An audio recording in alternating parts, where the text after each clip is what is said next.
What is up, metal and heavy music fans? It is Flight of Icarus again with metaltrenches.com, and it's time for Trench Talk. As always, if you haven't already, please do subscribe and stick around afterwards because there's plenty more episodes. You can listen to this podcast via YouTube, Spotify, iTunes, CastBox, BitChute. But regardless of what platform you choose to listen on, also subscribe to the YouTube channel because there's lots of other video content for you to enjoy there. Today I have on Ethan Lee McCarthy of Primitive Man and Vermin Womb fame. We talked about a bunch of his projects, but particularly he's got a new noise album coming out under the moniker of Many Blessings. And we kind of went all over the place in this interview, and I had a really great time talking to him. So I hope you enjoy listening to it. Let's go.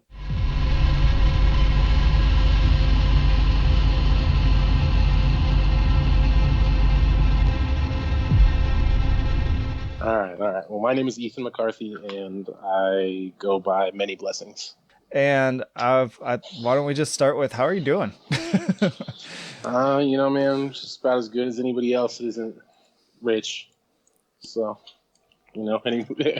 everyone's either locked inside or working a job that feels dangerous. So, just good as anyone else, I suppose, Yeah. Yeah, I was particularly curious, like, how that's going for you, because I've interviewed a few bands from the Denver area, and a lot of them end up name dropping you as someone who's instrumental in like setting up shows and like helping get all that going. So what's it been like to just not have that be a part of your life right now? Well, so I'm a talent buyer here in Denver, and I had to cancel all the shows for the rest of the year up until September. Yeah. And then I also am a booking agent, and so I had to cancel several tours for bands. Oh my God.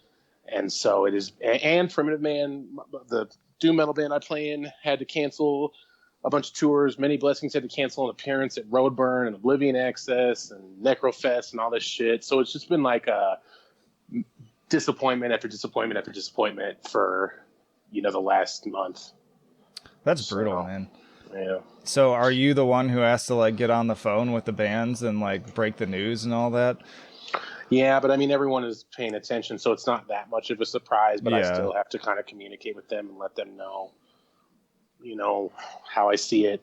Ultimately, it's up to them if they want to cancel. But it's like, if you don't cancel, all these places are not going to be open, or people aren't going to come, or you could die. So yeah, you don't want that. Yeah. It's not a great alternative. Yeah. So I mean, Yeah, I can hear it from you though, man. Like we've talked briefly in the past, but you just have like there's sort of a defeated quality in your voice right now, if you don't mind me saying. Man, it's not good times. No, it's not. It's definitely not. I'm trying to stay positive, but I feel like being positive in this climate is just waking up every day and getting out of bed and doing a little something. So, I talked to a Relapse this morning, and I'm talking to you now. So I've done some stuff. I cleaned some things, and that's all I can really ask. Yeah. All I can really expect of myself at this time. I'm a substitute teacher as like a regular gig when I can't do music shit, and there's no teaching going on either. Yeah. So it's really kind of one of those things where I'm just like trying to find things to keep myself busy around here instead of just slipping into a despair on the couch, Yeah. Yeah. That's no good. We don't want that from you either, too, man. Like everybody looks up to you, it seems like. Well, I appreciate that, man. And I do. And I'm worrying additionally about everyone I know. So Has there been any like silver lining or any cool stuff that you can share in terms of like good things that have been going on or new creative ideas, things like that? Because I mean, speaking of the keeping positive, like that's what I've even been trying to do with all this stuff. And speaking of quarantine, my kids are at home right now, so expect interruptions throughout. Hey, that's all good. Yeah, it's crazy balancing all this stuff with kids at home too, because I got two of them and another one on the way. Yeah, man. So that's the thing, is a lot of parents are having to adjust their lives with no school and all that shit. So I'm seeing a lot of that from my friends that have kids. It's a big adjustment for everybody, kids included. Yeah. Yeah, absolutely. My two are ready to murder each other, like on the hourly. Oh my God, I'm dude. so sure. Yeah, man. It's brutal. And then I'm trying to help them get through their online assignments now while also doing my own work. And then honestly, I keep doing this though because it keeps me sane. Like this is kind of my favorite thing to do to unwind, and it refreshes me, and I feel like the bands tell me to afterwards, like that was cool. Like it was good to just like talk about whatever and not have to just be in this misery all the time. Yeah, no, absolutely. You just sit there and look at your fucking phone or look at the news, and it's just doom, doom, doom, doom, doom, Yeah, doom, doom, doom, doom. So it is good to kind of get out of yeah. that shit. I've tried to like basically, I have like one time a day with like one kind of like aggregate news source I look at for any like major updates, and then outside of that I try to just shut it all out, and I just occupy my time with making videos, doing stuff with the kids, doing podcasts. Last night I had a friend over and we made a commentary for The Lords of Chaos, which is such a bad movie, but I still haven't seen it. It's pretty bad, but it's like kind of fun bad if you have like a friend and some beers to get through it with. Okay, yeah, I should check it out. What originally stopped me from doing it is I knew that a lot of the people that were involved with that whole situation weren't pleased. Yeah. And so I felt like, oh well, that's fucked up. You're talking about these people's lives. Yeah. So I didn't check it out, but I everyone I know has watched the shit. Yeah, it's like kind of unavoidable. Yeah. Yeah. But yeah, going back to that question though, has there been any good stuff going on? Well, no.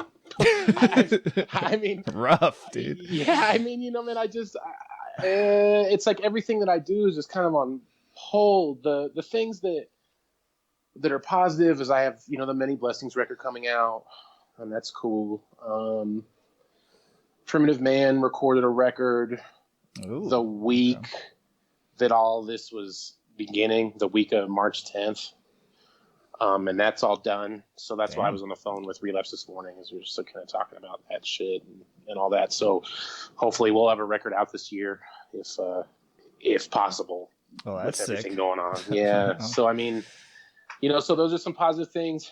Like, I'm glad that I was doing so much work before this happened. So I have music to put out and just kind of shit during it, but it's also bittersweet because I can't tour on it, which is really how you get your stuff out there. So, and how you make your money back, really, because release. Yeah, I know you all don't get a ton back on the record itself, so to speak. Yeah. So it's like, but then at the same time, it's like you sort of feel bad putting things out. You sort of feel bad talking about yourself because of everything that's going on. So I don't know. It's like it's positive with strings attached. Yeah. I will push back on you a little bit with that. In what I keep hearing is people are wanting the content. Like, people are wanting stuff to distract themselves and get into and get excited about. And so I get why on your end it kind of feels potentially kind of selfish. My personal reaction, and also pretty much everyone I've talked to, is like, no, don't feel bad about it. Please give us stuff, because we'll be so much more miserable if there's just like nobody's doing anything. There's nothing to look forward to on the horizon. Like, yeah. Yeah. So it's appreciated. Well, I bought some stuff like from bands that have put shit out during this time. So, I mean, I've enjoyed that, but still. So that's cool. That's cool. Yeah. Well, tell me a little bit about this Many Blessings thing. Like, what spurred this project on? It seems like you've got so many things you've already been working on. Well, so I've been playing noise for a pretty long time. I probably since like 2004 or so, something like that. But I used to put it out under a different name and wasn't really like focusing too much on it, like doing that thing of just playing shows here and there and not giving a shit. And then I stopped doing it for a little while. The equipment I had broke, and I got busy with playing in metal bands and just didn't have time to do it. And then I started Primitive Man, and we started incorporating noise into this music. And so then I just was like, oh, well, maybe I should try to like get back into doing this by myself. And I've been playing shows and doing shit pretty heavily for Many Blessings now, probably since like 2015 or so. This will be the first LP I put out, but I put out some tapes and that kind of thing, because it's such a weird art form, noise. Like it goes by a different set of rules, than a lot of this shit. So I'm stoked to have an LP out and hopefully play some cool shows and be able to stay busy when my metal bands aren't doing stuff. Yeah. What got you into noise and drone and stuff to begin with? I don't know, weed. Good answer. Just kind of just like sitting there with your stuff and making sounds. And then I learned that people do this in front of each other. Yeah. Do you remember any particular projects that like inspired that, where you saw that like, oh, there's like actual people who make this? Mostly local guys. And so there was a guy called Novasak that is from Denver that moved to Florida, and I saw him do his shit. There's these dudes that go by Page 27 who have been doing it forever here in Denver. Then, I started to learn about like Merzbow and all that stuff. And then Sun was like a big bridge for me because I love them so much, and they have that kind of noise thing in there. And Stephen O'Malley does like a lot of stuff with noise people, like stuff with, like with Zev and shit. And so then I kind of got into Zev and then, just branched out from there. Cool. I got into this kind of late. Like, I think my first exposure pretty much was Gnaw Their Tongues. And okay. Yeah, man. Yeah. Great project. I love all of that dude's stuff. Yeah, dude. Really great. That guy is on a different level. And I always find him funny too, because I love people that they don't look like what their music sounds like, and I feel like Maurice is like the perfect example of that. Like, if you saw him on the street, you would never guess he makes this fucking like harrowing, ridiculously just caustic, violent sounding noise. Yeah, we played Maryland Death Fest, I think in 2013, and he played, and I met him and I was like, wait, really? I can't believe this. I heard he's super nice too. He's very nice. Yeah. Very cool dude. Yeah. Is there any particular like concept behind this album? I did see in the press release that you had a whole quote about like how it's like kind of hard to put into words, but I was interested to just hear some thoughts on it. So the album was recorded around this period of time where I'd received a couple of death threats. Oh shit. And it was weighing on my mental health, and which is already its own thing to begin with. And then I don't know, I just kind of like took that whole thing, that whole, the feeling you would get from that, and made this record. So it's supposed to be, because shit I've done before is just harsh, Mm-hmm. Like just real fucking harsh and hard to listen to and whatever. I mean, there's some drone shit, but it's primarily harsh noise. So this record, I tried to kind of take more of like a cinematic and slow burn and add tension and movements and stuff to this one to capture how I was feeling. Because it's like when someone threatens to take your life, it's like there's not really like immediate terror. Like, it's like a slow burn of possibility that drives you insane. Huh. Are you able to say at all like why these people were threatening you, or was there even a particular reason?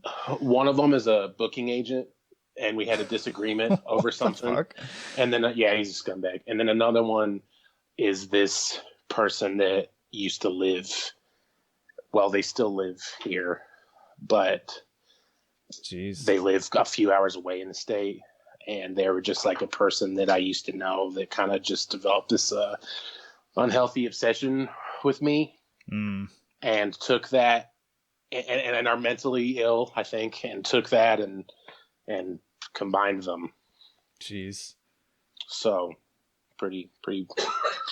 And the person showed up a couple of times during a Primitive Man tour at 2 different shows in 2 different states, and it was just really strange.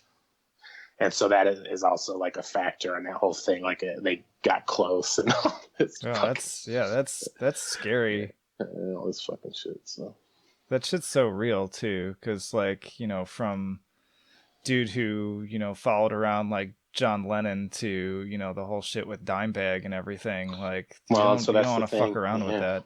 Yeah, it's not a fucking game. Like that's the thing is that, and it's funny you bring up the John Lennon thing, is because they wrote a manifesto that mentioned. Oh, one of them was a rewrite of The Catcher in the Rye. Oh, I was just gonna say, oh man, I was gonna jokingly say, like, is she carrying around like Catcher in the Rye? But oh shit, no, and gave that to me at a show. Ugh. And then the death threat came, and so then I'm like, oh fuck, you know.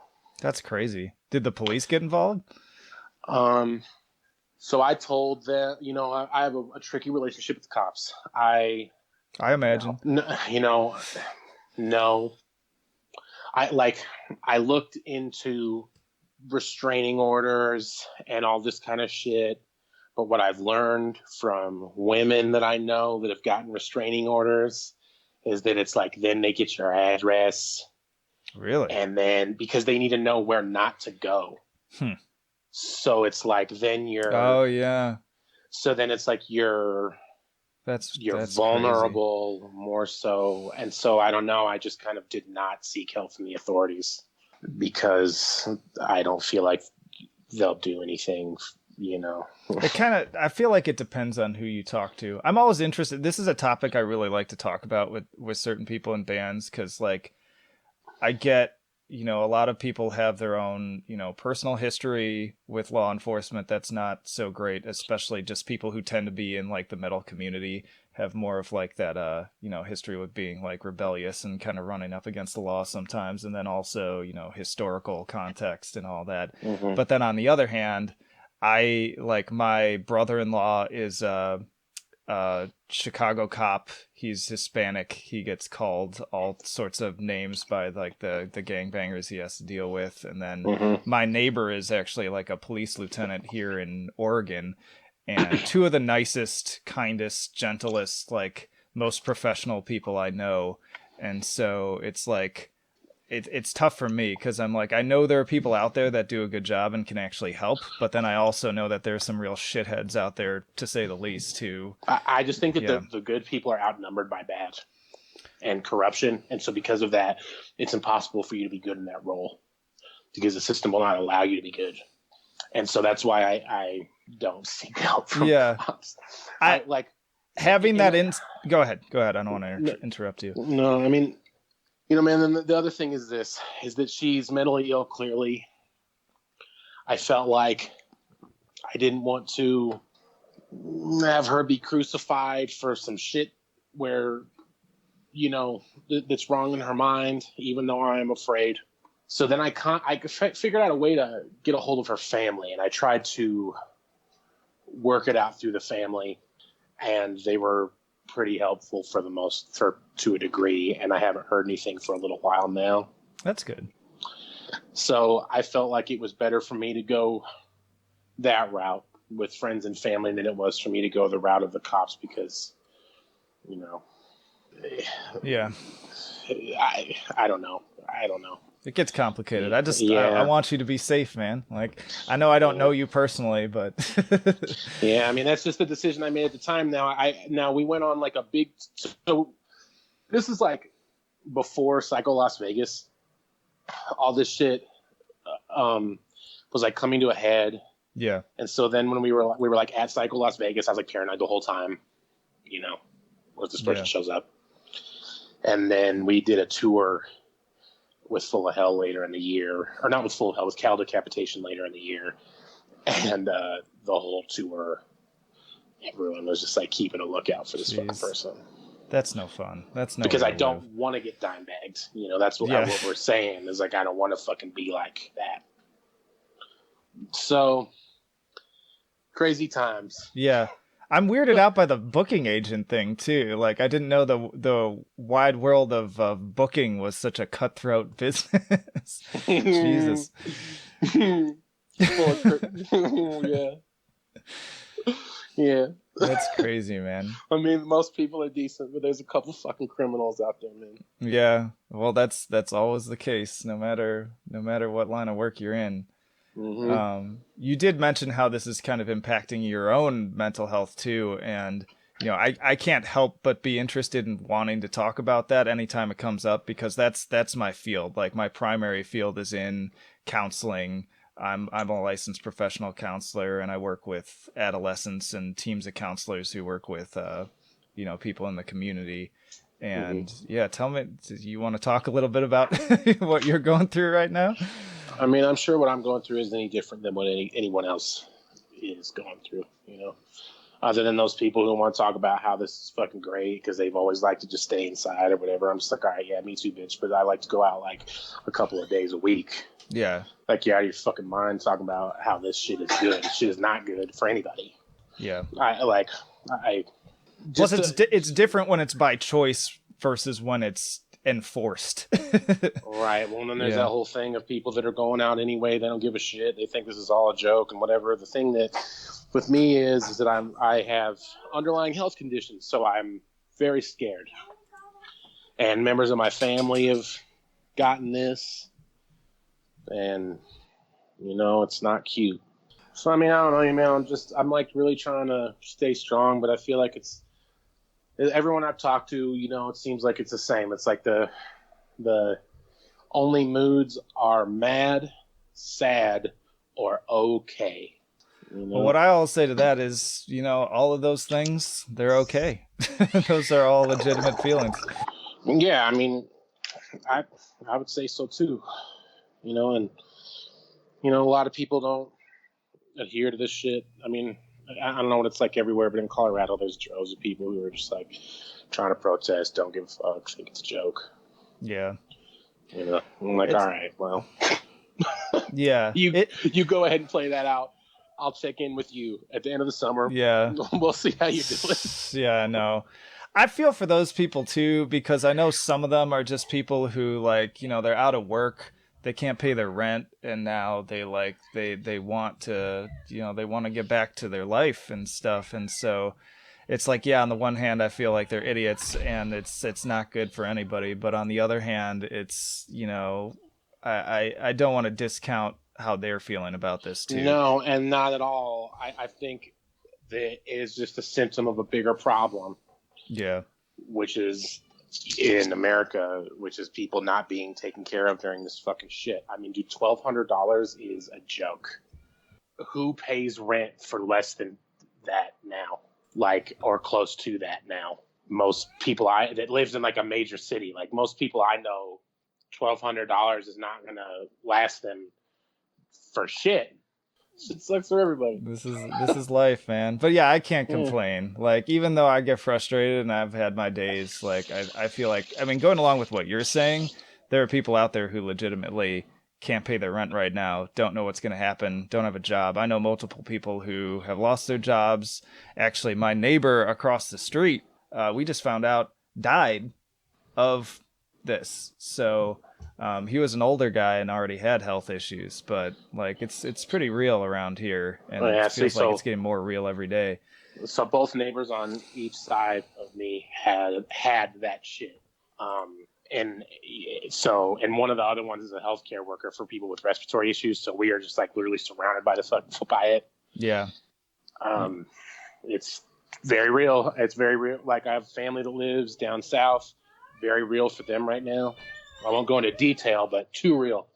You know, I think that people need to be taken care of a little bit better by the government right now while this is happening. Why the fuck do we pay all this taxes? You know, it's like people are out here dying, and most people I know are having a hard time getting a hold of unemployment. And most people I know lost their jobs. Most people I know, you know, are having a hard time paying their rent or can't pay their rent or their mortgage or whatever. Like, I just don't know anyone who's doing great right now, you know?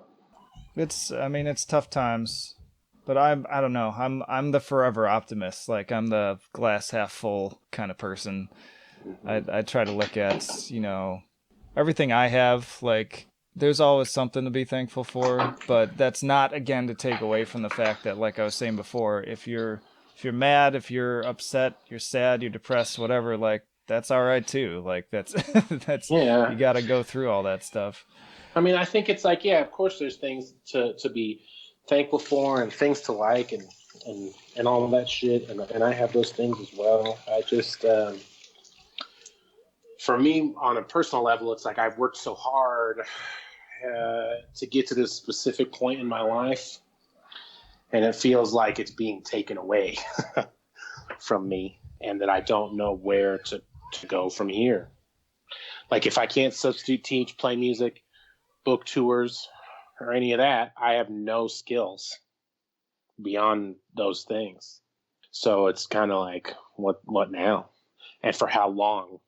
And the lack of being able to be creative and really like I can do noise in the house all I want, and that shit is cool and I love it and I do it all the time. But there's a certain thing about not being able to play loud and do that. Well, you want to talk at all about what you've been doing with Primitive Man? I don't know how much you can share at this point since it's still pretty quiet, Yeah, but yeah. absolutely. So yeah, we recorded a record at a place called Juggernaut Audio here in Denver with a dude named Ben Romsdahl. This is the first time we've recorded with him. We've done everything with a dude named Dave Otero, but before this, but we decided to go a different direction this time. Arthur Rizek mixed and mastered it. It is not a double album like the last one. And I think it's our best songs, but everybody says that. You're supposed to say that. Yeah, but I mean, you always hope they mean it. I mean, I do mean it. I think Yeah. it's a little bit different than what we've put out in the past. How so? I mean, just the songs structure. I mean, there's no 13-minute songs on it. Okay, going a little bit shorter. Mm-hmm. I'm a fan of that. Yeah. I'm impatient though. That's cool. And then I mean, there's like, shorter songs, and I think that they're just as heavy, if not heavier in some areas. There's not a single D beat on the record, which is super fucking weird for us, and that wasn't intentional. Though. That's different. It's just how it worked out. It is very bleak. I think it's the best my vocals have sounded. I think it's the best that our band has sounded on a recording. It's just, I mean, it sounds like Primitive Man. We're not like doing some shit where I'm doing like clean vocals or anything like that. It's still heavy the whole time. It's just, I don't know. It just sounds kind of like, sounds a little different. Like we've grown a lot together with writing songs, Well, it's been, how long has Primitive Man been going on? Like, come to think of it, it's been a while, right? Yeah. So in like December or something, it'll have been 9 years. So we're coming up. That's crazy. Oh yeah, almost a decade. And yeah, I'm holding Caustic right here. I fucking loved that record. I was still tripped out that Fantano reviewed it too. I thought that was pretty cool. Yeah, it was pretty fucking crazy. Yeah. I wonder if he'll do the next one. Yeah, well, it seems like when he catches on with a band, he tends to try to follow them as long as he finds it interesting. So it would be cool if he did that. Yeah, man. It would be cool. So I like it. I'm excited for people to hear it and all that. And I'm speaking about a lot of the same shit that I'm talking about on the Many Blessings record, just a little more expanded because there's vocals. There's no vocals on the Noise record. It's more about a vibe and what I was going through at the time. But was also writing lyrics and writing music with Primitive Man during all of that. So similar theme, different bands. Yeah. It seems like you've been keeping busy with more guest appearances too, as you're want to do all the time. The most recent one I heard was on the new In the Company of Serpents record. Yeah, so the drummer, I've known the head dude of that band, Grant, for ages. And I mean, I've known everyone in the band for a real long time. And the drummer of that band is the drummer of a band I play in called Vermin. And so that it's kind of a family affair with that, Yeah. Vermin wins the shit too. Thanks, man. I've got we've been one of working those on albums stuff up here too somewhere. Yeah, we've been working on new stuff too, and we have a new bass player, and that shit is coming together slowly, because everyone has other bands, and obviously now everyone's fucking quarantined. Yeah. But we had like 5 songs before this. Yeah. So. That's been one of kind of the jokes floating around, is like people can't wait till next year when all their crazy music comes out that people are recording right now, since they got nothing else to do. Well, so for me, it's like we're going to put out a record, and then I'm going to have to wait and then play the songs on a tour for the album. Like a year later. Yeah, what the fuck? Yeah, that's kind of rough. Yeah, so I was like, well, fuck, like, maybe we need to write another one. Why not? It's like, this Time is won't right. count. Yeah. It won't count. Have you thought of doing any like live streaming stuff? Because I've been seeing some bands kind of making use of that, and it's kind of cool. Yeah, we've talked about it. I am not sure about the social responsibility of us getting together and doing that, if that's the thing we should be doing right now. In terms of like you getting sick and all this shit, but it's also like, well, they're opening up businesses, people are working. I guess if we're safe, we can do it. So I've been thinking about it, but I mean, I haven't seen those guys in over a month, Yeah. I mean, I've been seeing people get creative with it too, though. Like my buddy in Chicago, he has a hardcore band, and they put together a music video for one of their songs individually, like with each of them recording their own part at home and kind of like having fun with it. Like he's like screaming into his microphone in the bathroom, or his hairbrush in the bathroom mirror. And just then they edited it all together and sent it out. So I don't know. I just feel like there's ways to be responsible and avoid that piece of it. And well, I hear you, but I would, not to sound like a pretentious asshole, but for the sake of our art form, I just don't think that kind of thing is going to work for us. Yeah, I mean, obviously it's kind of a different vibe. Yeah, it's very fucking serious, so I'm not going to sing into a hairbrush. Yeah, no, I wasn't. Definitely wouldn't encourage that. I'm not sure what the reaction to that would be, but I don't know. It seems like people would be happy to see you regardless. I mean, have you all thought about even doing like a Skype or Twitch Q&A or something like that? Well, so we'll do a bunch of that shit when the album comes out. I'm saving a lot of things for that. I thought that it might be cool to do a thing where, when it comes out, maybe we live stream a set of us playing it, something like that, Yeah. So, but we'll see. I'm toying with it. I want to get back together with them and start rehearsing first, and then we'll kind of pick a time, to see if we're going to do it. Yeah. I don't know. This is one of those things where I'm like, what's the best, most supportive thing to say? Because I always like to say kind of like, keep your head up. Or my dad always says, this too shall pass, which helps me. But I know for some people, it's like, fuck you. Like, I mean, dude, like I'm depressed about it. Like, and I'm always nothing but honest about where I'm at. Which is good. Yeah. I am. But I will exist and keep doing this shit and try to live through it, if only to spite everybody who said I couldn't do it. And that's really what gets me going every day. Yeah, man. It's just kind of like I've worked. I mean, because I've been playing music since fucking puberty began. So I'm just never gonna quit. Yeah. World plague or not. Yeah. Well, good for you, man. It's like I can be sad about it and have a mental breakdown about it, but I still am gonna keep it up. Yeah. No, and I think if you keep that mentality, things come around eventually. Like, I'm not gonna say it's not gonna suck. I'm not gonna say it's not gonna get worse. But both personally, with myself and people I know, and then in my line of work too, like with some of the kids and families I work with that just have some really ugly, awful stuff going on all the way, including abuse and neglect and all that ugly shit. Like, yeah, I mean, I've been thinking about the fucking kids too. yeah, This whole time who live in these shit houses. Been yep. thinking about That's what we work with. Spouses with violent partners, all that domestic abuse shit. They're in total hell. Yeah. Like, and that's more heartbreaking fucking shit to stew on.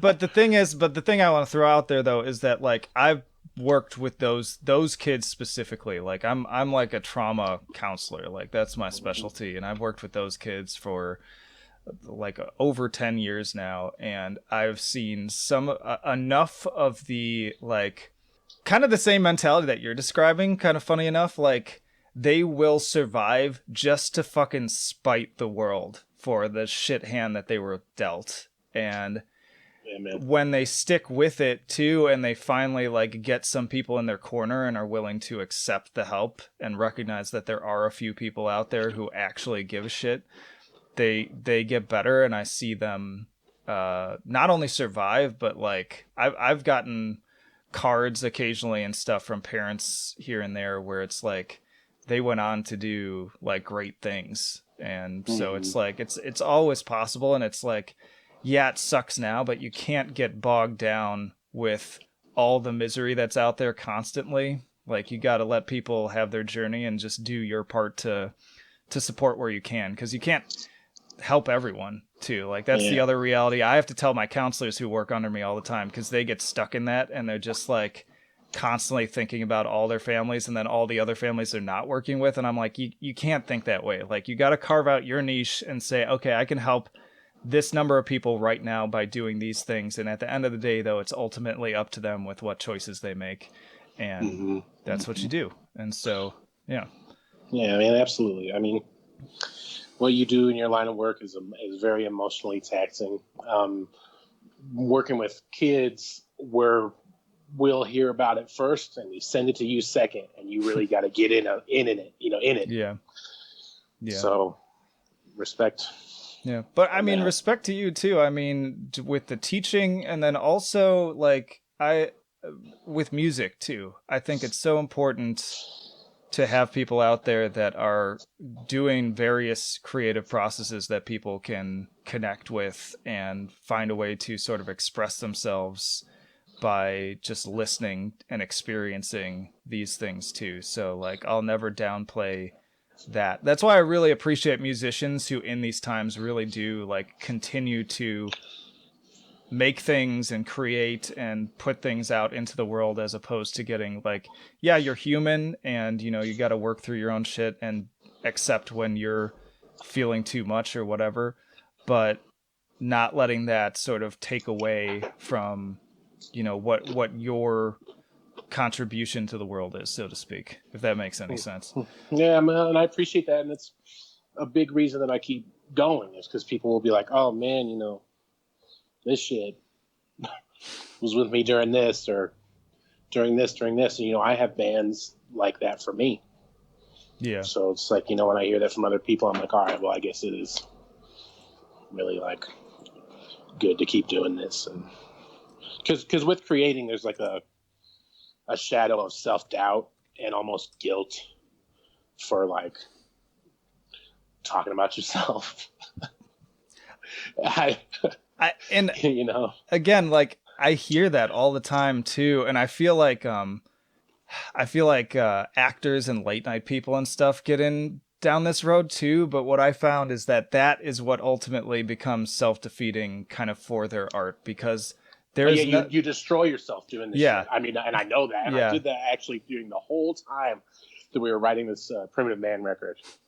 The band almost broke up like 3 times. Jeez. Like all of this insane shit, because I was in such a bad space from what had happened with those people that I just went crazy for like a year and a half or whatever. Yeah, and I mean, again, you're human. You got to deal with it. It's just that like sometimes I see when artists start to feel guilty about the art that they're doing, then I see them start turning to like half of these late night people and like comedians and, you know, whoever else, like they start to turn into like they're constantly on a soapbox, and they try to become something else, and they try to like in a really fake way that doesn't feel grounded. They like try to become like social advocates when really I'm like, no, actually what I really needed from you was to continue to make me laugh, was to Yeah. continue to give me music that I can enjoy. Like that's what I really need. Like there's enough people screaming into the ether that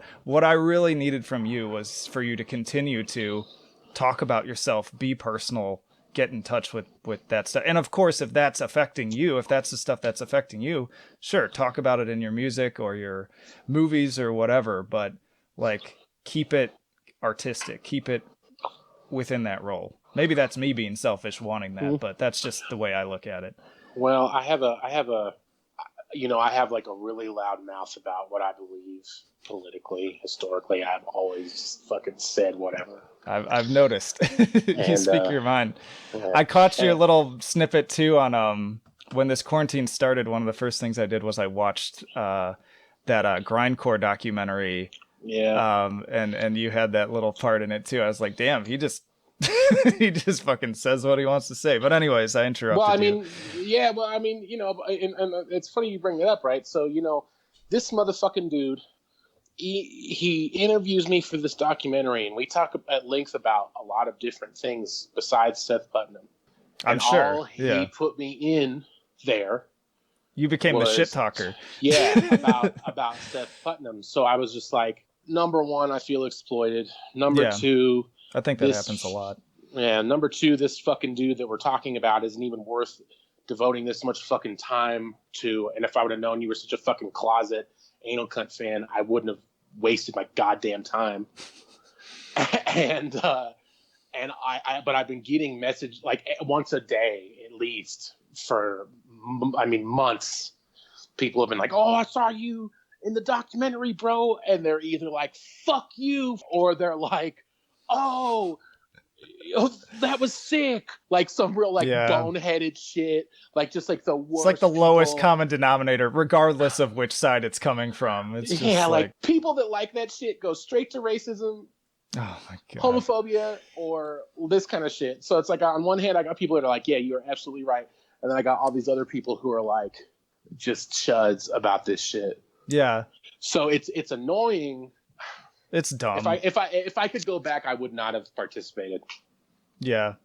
Yeah, that's the shitty side of documentaries too, is that like it's all edited, and so they'll edit it in whatever way is most entertaining. We'll get, and I get that, again, with it being an art form and all, but I feel bad for the people that are in it. Right. Well, but why make a documentary where you're supposedly pumping up this art form and these musicians and these people doing this shit for their life, and then just turn around and fuck them? Yeah. Yeah. Because he knows he knew what he was doing when he edited that shit.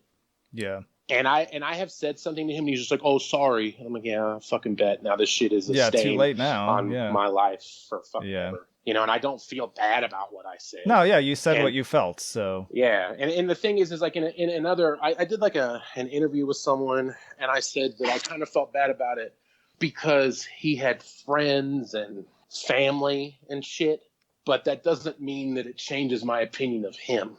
Yeah. I only feel bad for the people that are connected to him that saw me say those things. Yeah. But it's not like it's a secret. No, yeah.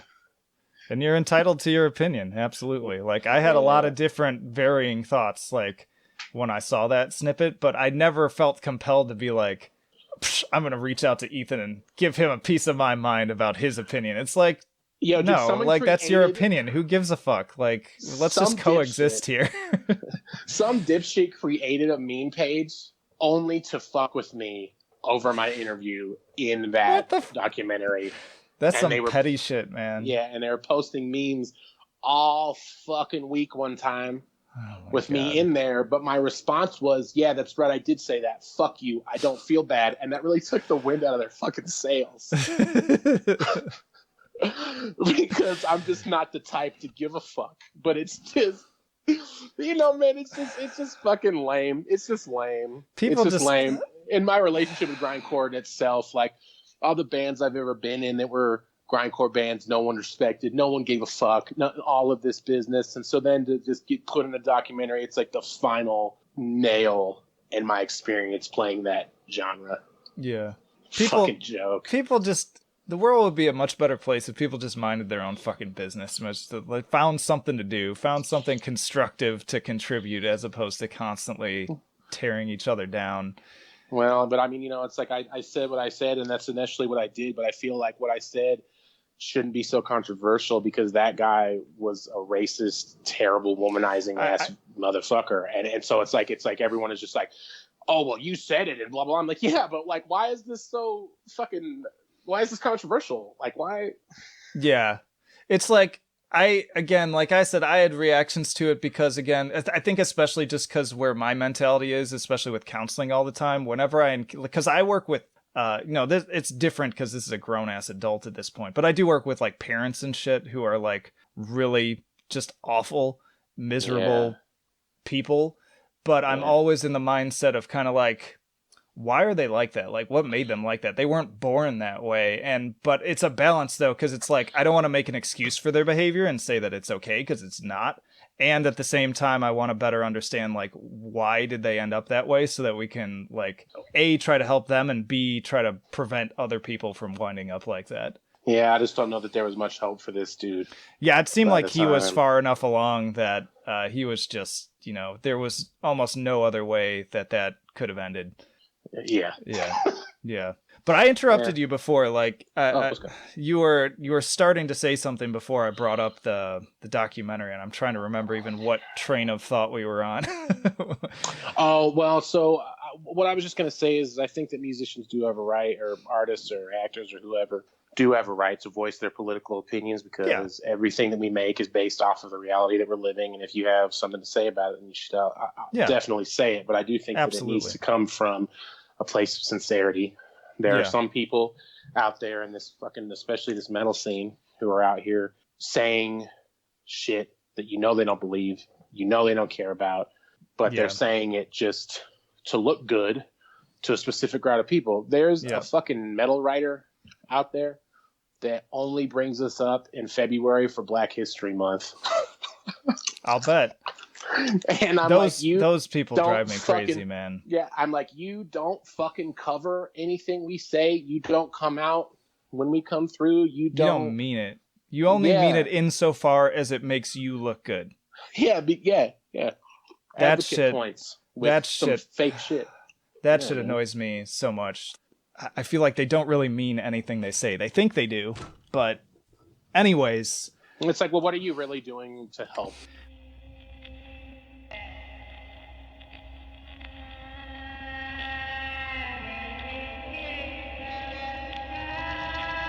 Grow the fuck up. Like, get a ego, get a spine. That is something that's making me laugh about this whole, like, trapped drama that's going on. I'm like, I can't imagine being in, like, my 30s or 40s and having such a fragile ego that I need to, like, call out every possible person on Twitter and, like, talk shit constantly. Like, I've been watching that shit, and I've got friends who are at Trapped Official, fuck you, at Trapped Official, something headstrong, ha ha ha.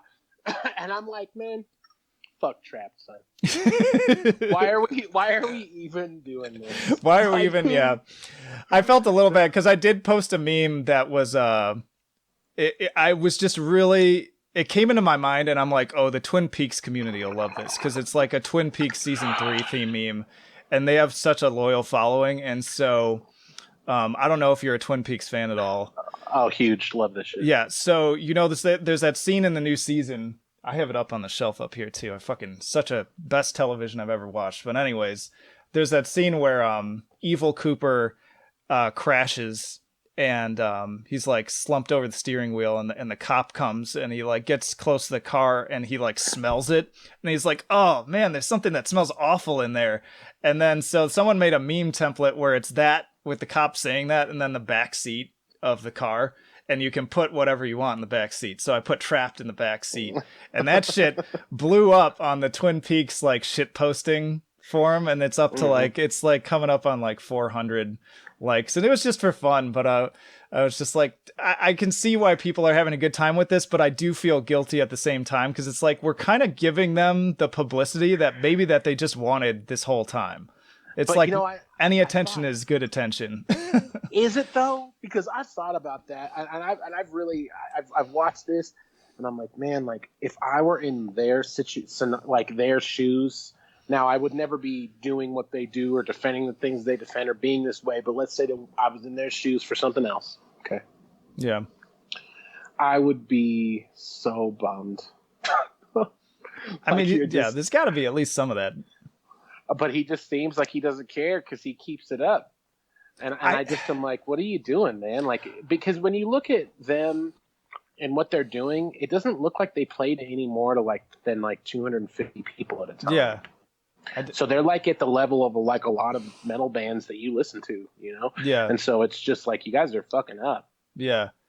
The vibe I get is that he's just super insecure to the point where he can't ever back down. Like, which is ironic because that's like the whole headstrong lyrics. I guess he meant it. I mean, I guess I got to give him credit where he says he practices what he preaches, but he this is the instance where I would talk about them where I'd be like, y'all making fun of Trap, but at least he's proven that he means what he says. Yeah. Because it's true, but I feel like that's it though. Like he can't back down because to back down to him means that like he has accepted that he's like a failure. Because I'll bet deep inside he knows that he's not the hot shit he thinks he is, but to acknowledge that is just way too painful. So it's just easier for him to double, triple, quadruple down on his whole like tough guy act. And even if fucking Ice Cube is coming at, or not Ice Cube, Ice-T is coming after you, still doubling down. Like dude, if Ice-T or Danny Diablo came for me, I'd be like, oh no. Fuck that shit. I'd be like, oh god, what am I gonna do? Oh god, fuck, man. dude.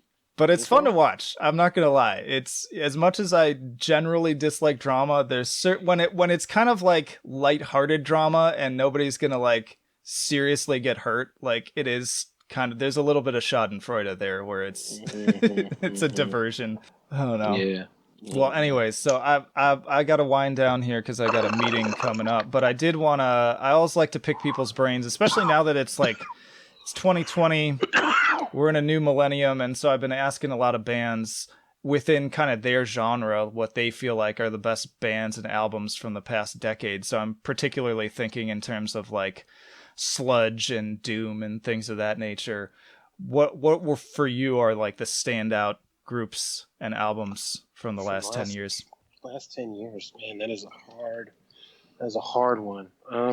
And let me look. So I got to look one up to see when this came out. So I see. Oh, so that's not the last 10 years. Okay. Well, so I liked Atra Moors by Evoken. Okay. That came out in 2012. Anything that Corrupted put out in the last 10 years, which I think is like Garten, and I don't know when El Mundo Frio came out. But I even liked that Noise record they put out on Cold Spring that everyone didn't like. So. How many do you want? As many as you want to give me. Yeah, so I mean, Evoken, Corrupted. That band Meth Drinker I really liked when they were around. Body Void are a newer band, and I love their music. Yeah, they're pretty cool. I've been checking them out. Let's see. Mournful Congregation. That it's like the Book of Kings, I think, is what the record is called. I love that album. I'm trying to think of people that I know that have released things that I think are really good, because it's like I don't want to leave out people that I'm friends with, but I'm on the spot, you know. So it's always harder. Yeah, so I'm just thinking of the stuff that I jam all the time.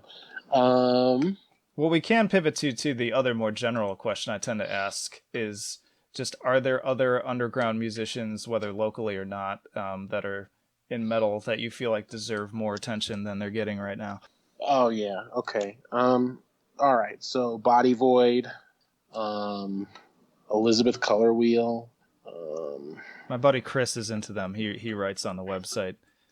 Incredible fucking band. I mean, in live too. You know, just a real experience live. Let's see. Big Brave. I fucking love them, and I'd put them in some of the coolest shit of the last 10 years. Sister, you know, I think they're underrated. I think Ilsa's underrated. I think that um, there's a band from here called Oryx who are fucking incredible. They're underrated. And they did a tour with Electric Wizard, so people have seen it. That's cool. But it's crazy because they're a pretty small band, but they nabbed this tour with Electric Wizard, and it was really cool for them. Yeah, I love them. I've been shouting out Noctambulist from your area. Oh, Those yeah, guys great are people, man. Sick. Yeah, great band. Yeah, really nice dudes, great band, fucking outstanding. That's a perfect example. Spectral Voice is another one. A Feather and Bone from here. I think that Wayfarer too is another band from here that deserves a little more credit. Who else? Yautja is a band from Nashville too. That I don't know if you've heard of them. They're fucking sick. Yeah, Yautja. They're really good. That's a pretty good list already, man. Yeah. I know you're the man who seems to know everyone too, so I'll bet you could go on all day. Yeah, I mean, I really could. I feel bad leaving people out, because I know that I am. I mean, I listen to so much stuff, and I'm friends with so many musicians, and everything. It's just hard to kind of like narrow it down with the amount of time that we have, Yeah. But Aseeth is another band that really doesn't get enough credit, and they've been playing for a long time. That's what I got for now. Dreadnought here from here. Echo Base from here. Dreadnought, yeah. I forgot that they were in Denver. Yeah, Dreadnought's that's some wild cool, shit. Yeah. Their last one is incredible. It's like the best thing I've ever heard them. I was literally like, they sent it to me and I listened to it and I was just blown away. Yeah. I couldn't even. I was like, I can't believe that this is what you're putting out right now. They're just so good. They're just doing their own thing. It's great. Yeah. Not a band sound. There's no one that sounds like them. Yeah. No, definitely. I can't wait to hear the new Imperial Triumphant. I'm stoked for that shit. Yeah, I'm not that familiar with their music. Really? Oh man, you got to get on that. That Vile Luxury was one of my favorites of the past couple of years. Yeah, I've heard a little bit of it. Like I've checked it out a couple of times, and I've heard a little bit of it, and it sounds technically cool. I'm weird with like anything tech. Oh yeah. Like if it doesn't have like raw power behind it, I'm like, nah. except for Dreadnought, that's the thing. But that's like a beautiful sounding record. Like it's a different thing. Yeah. So, part of the cool thing. I mean, Insect Arc. Have you ever heard of them? Insect Arc from Brooklyn. Yeah. Are they like a grindcore band, or am I confusing them with someone else? They're weird as fuck. I would just check it out. They're really good. Okay. Nah from New York City is cool. It has that dude Alan that used to be in Kanye in it. One of the people from Insect Arc is in it. There's some other like noise musicians in that band. Very cool band. Nice. All right, man. Well, I got to wind down here. I know you can keep going. You don't want to leave anyone out, but yeah, I got to get into this other thing. But I appreciate you giving me all this time, and it's been fun just chatting with you. Like this is my favorite thing when we can not do kind of formal Q&A, like just shoot the shit. So, yeah. Yeah, man. Well, I hope you have a good rest of your day. Thank you for taking the interest and the time to set this up. Yeah, man, anytime. And if you ever just need someone to talk to just off the record too, like reach out to me. You know where to find me. I'm on your friends list too. Yeah. We're on there. I appreciate you offering that. That's kind of you. Thank you. Yeah, man. We all need someone to talk to sometimes. All right, man. Well, keep surviving, and yeah, you take care too. Have a good one. Bye-bye.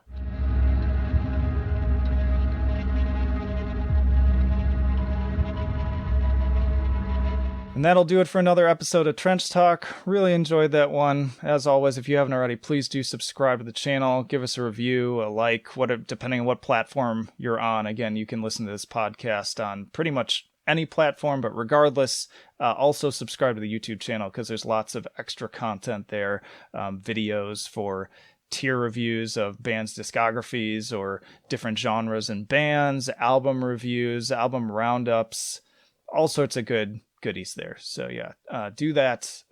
In the description, you can also find links to all of our social media and the email newsletter, which I send out personally every Friday to keep you up to date with what's going on at metaltrenches.com. And of course, our Patreon and Subscribe Star. Please do consider contributing just $1 a month. It makes a huge difference in helping me keep this thing going and justifying the time that I'm putting into it. But that'll do it for this episode. Flight of Icarus signing off. I will see you in the trenches.